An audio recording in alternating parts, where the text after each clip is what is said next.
Alright, here we are for round 7 of the PTQ finals. I'm 4-2 going into this final round. So round 1 we lost to green-black, round 2 we beat red-black, round 3 we lost to white-black humans, round 4 and 5 we beat green-black, and then round 6 we just beat green-red Marvel.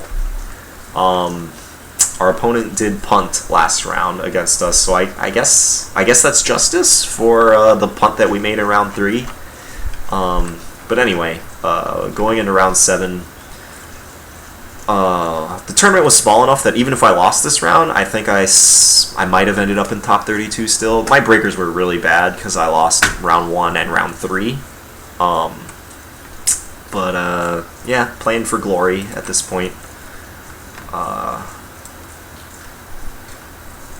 Here we go.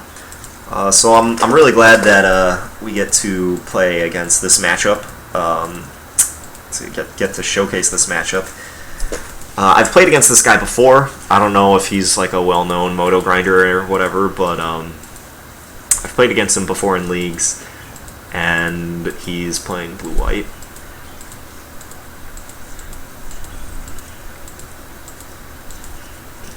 With this opener, like, Plains, Thraven Inspector could be like any of 3 or 4 different decks. So we bombardment that, and then we just stick our Dynavolt Tower. Yeah, Dynavolt Tower on the play against these white decks is really nice. Can't always run it out turn 3 on the draw, because they can follow it up with Gideon, and Gideon is a real pain for us to beat.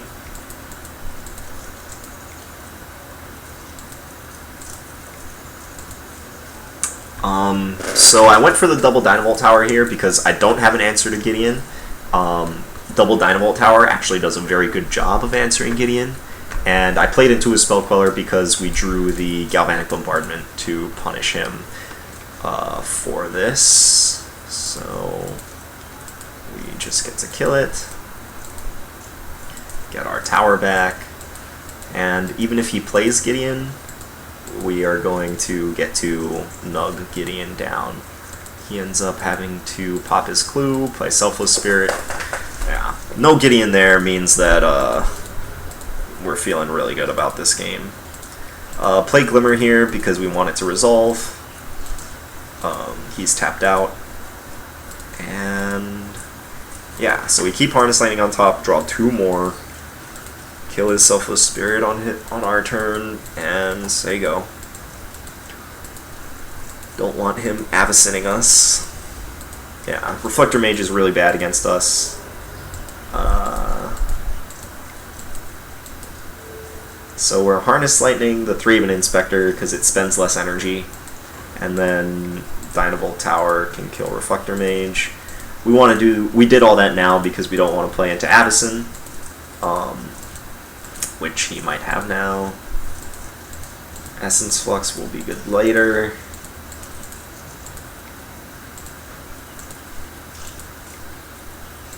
So here's Gideon.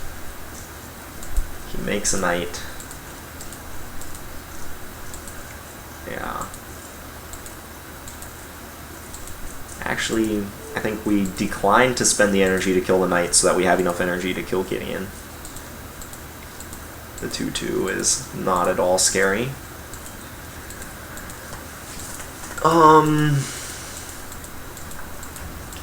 Yeah, us at 16, he has 3 cards in his hand. Blue-white, if they don't have a copter going, blue-white actually tends to flood out a lot. So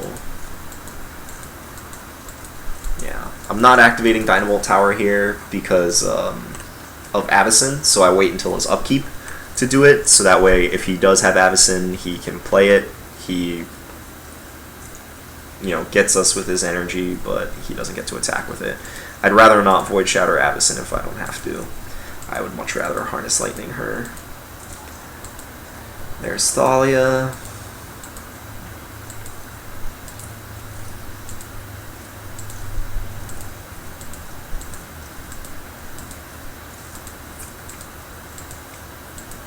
So upkeep Harness Lightning, again for the same reason.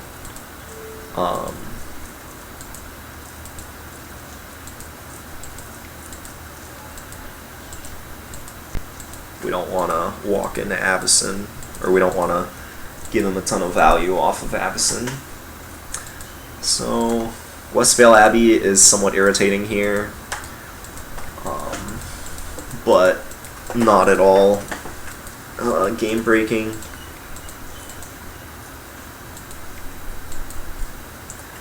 Use Negate here because we need to use our counter spells in order to charge the tower. If we already had charges on the tower, I would have been tempted to let the Copter resolve. But we just need to use our spells at this point.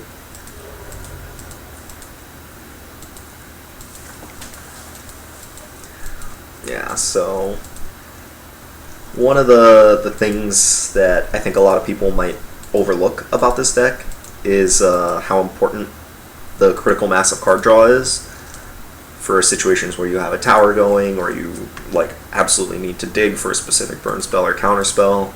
So I know that people don't like catalog in the deck, but it serves its purpose. And especially game 1, when the deck is half burn spells, half counter spells, you need to be able to dig for the spells that you need. So the critical mass of card draw is very important.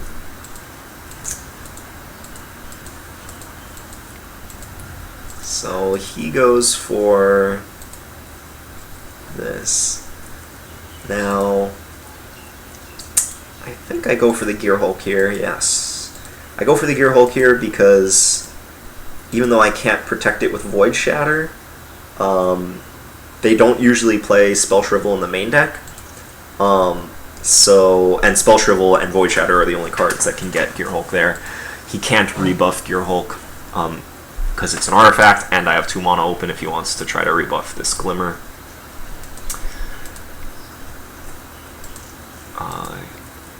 So he goes for the Stasis Snare here. We get to blow him out with this Essence Flux, which is great.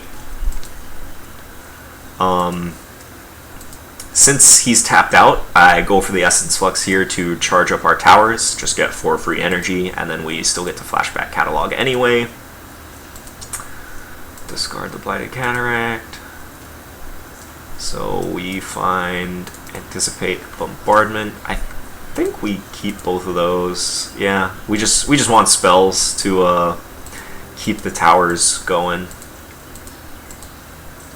So he has another Stasis Snare. But yeah, we have so much gas at this point.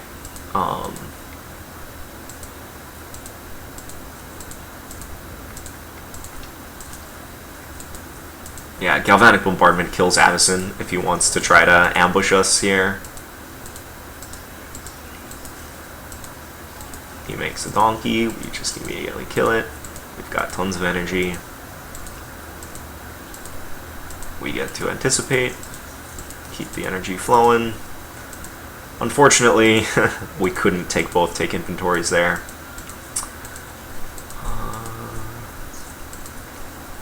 But we do get a Dark Dwellers. Dark Dwellers flashing back catalog is not nearly as good as Glimmer, but we just want to close this game out, and Dark Dwellers is going to do that much faster than these towers will. So even though Glimmer might have been a stronger card there, we just want to close this game out.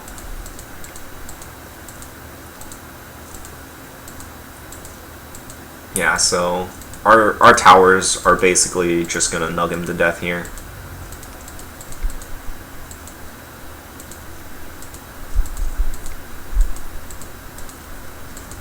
Yeah.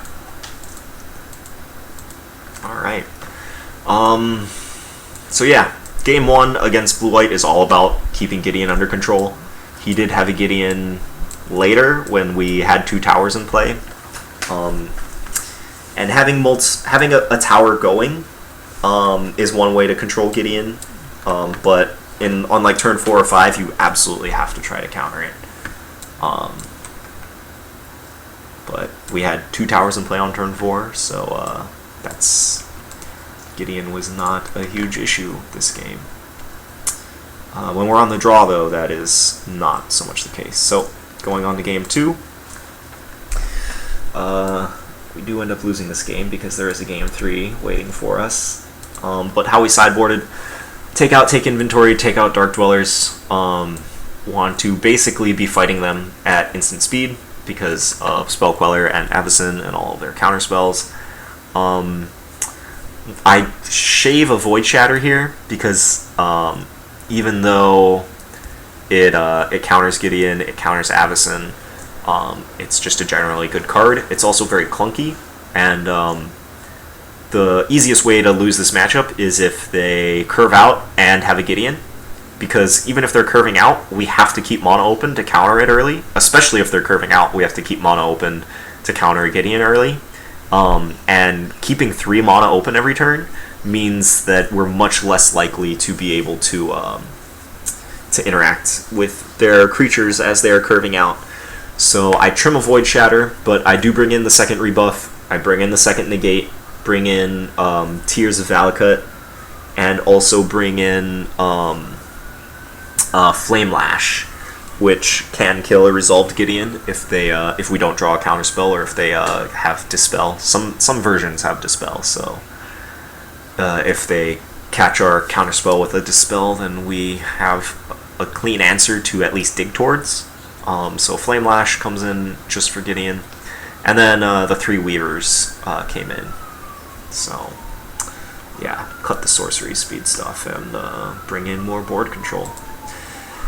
So we're on the draw this game. That was a very tempting hand, and it's a shame that we had to mulligan it into a worst, also tempting hand. On the draw, keeping this is much more appealing. I think we kept that Anticipate on top. I don't remember. Did we keep that Anticipate on top? Probably not. No. Okay, so yeah, if we get to 3 mana, we might be able to beat a non-Gideon draw, but getting to 3 mana is the hard part here. So killed Bombardment on Inspector to just make him. Usually they side out Reflector Mage, so that play might have forced him to play a Spell Queller in order to attack us with Copter there, but I'm surprised he kept in Reflector Mage, honestly. Maybe he knows that we're bringing in Weavers, so he kept in Reflector Mage, which I guess is a fine line of thinking, but yeah, he has a Copter going, and we do not hit our 3rd land, so we have no castable spells at this point, and we're getting beaten down by Smuggler's Copter. And now a second Smuggler's Copter. We draw our 3rd land, play Weaver to stem the bleeding since we're nowhere near getting Dynavolt Tower charged up. And he just gets to keep running past us and looting the whole time. This is not good because it means that he's just getting closer and closer to drawing Gideon.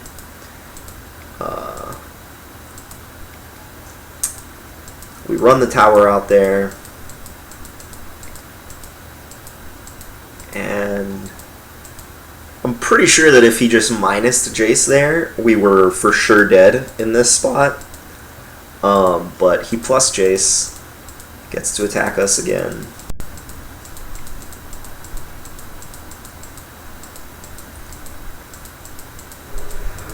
Yeah, so we're in a really bad spot here. Catalog, try to find ways to interact. We discarded a Gear Hulk. It might have been right to discard the tower there, but so now we get to kill one of his Smuggler's Copters, the other one still nugs us.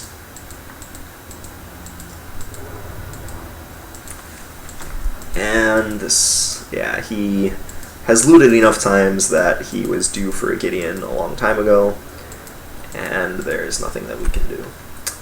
Yeah, so if we had drawn our third land on turn 3, we might have been able to keep up on tempo and control the copters enough that he would not have been able to loot into Gideon as fast, but this, yeah, our draw did not line up very well against him. If this hand had a Harness Lightning in it, this game might have gone very differently. He would have gotten like 3 or 4 less loots. We would have been at a much higher life total, and just might have been able to keep him off of Gideon for longer, but we did not have a Harness Lightning in our hand. And we got run over. So, moving on to game 3.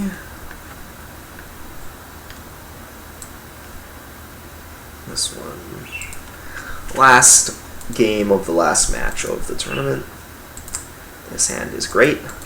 Rebuff is really good against them.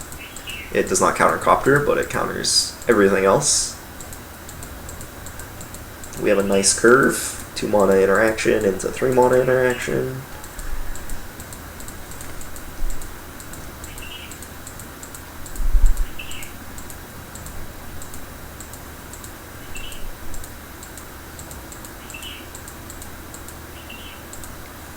So he plays his Queller here. We just let it resolve because we have to hold up mana to counter Gideon.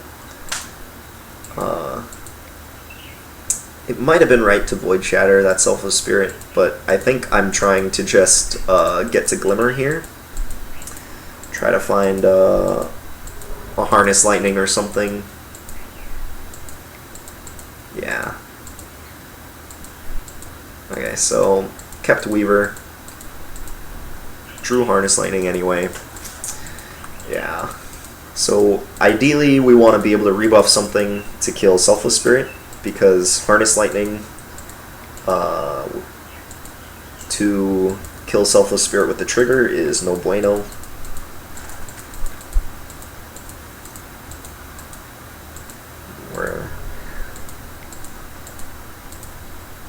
Yeah, so we get to rebuff here and kill the Spirit. And now we're in very much control. We get to untap.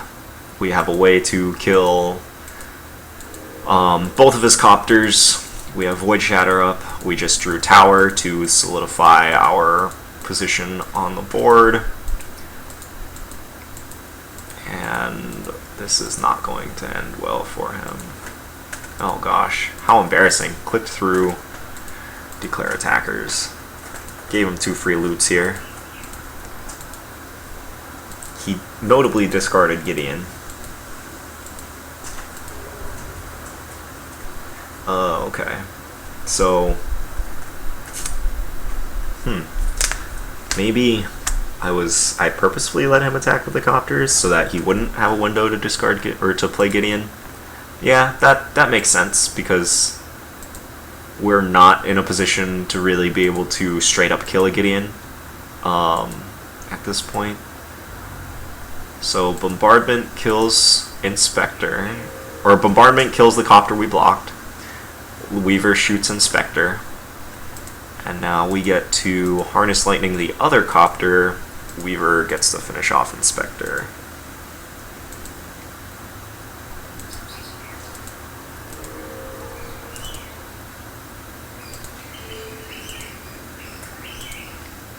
And just get Spellcaller out of there.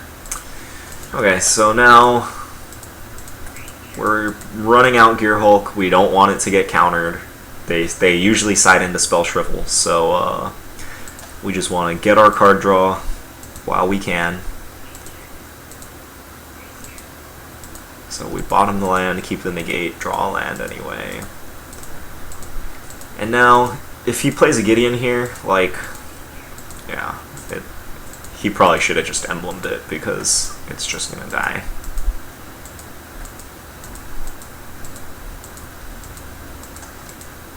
Yeah.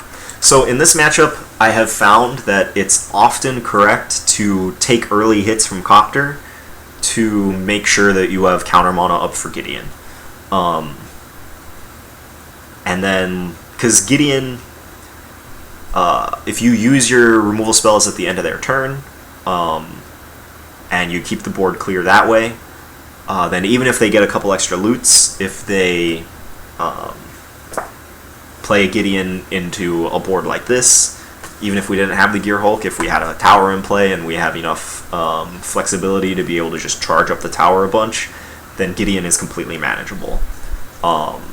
So the first couple of turns, it's all about keeping Gideon off the board, even if they're getting value off their Smuggler's Copters, and then Smuggler's Copters are pretty easy to deal with later, or at the end of turn and stuff like that. So I hope that this video series was helpful.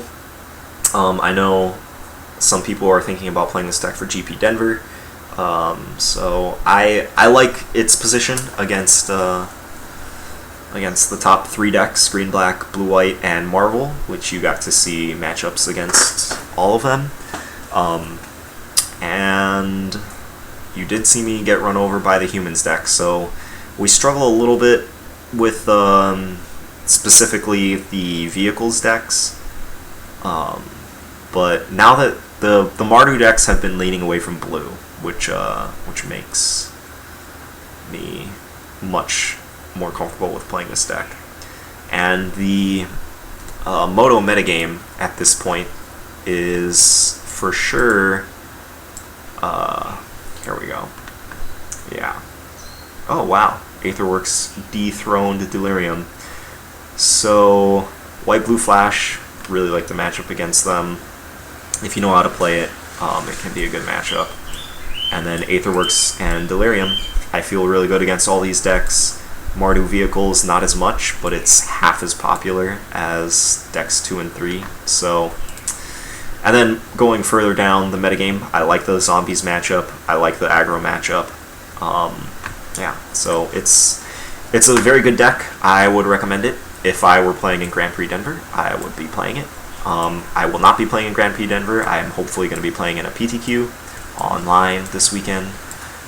So yeah, hopefully this was useful for you guys. And thanks for watching. Ciao.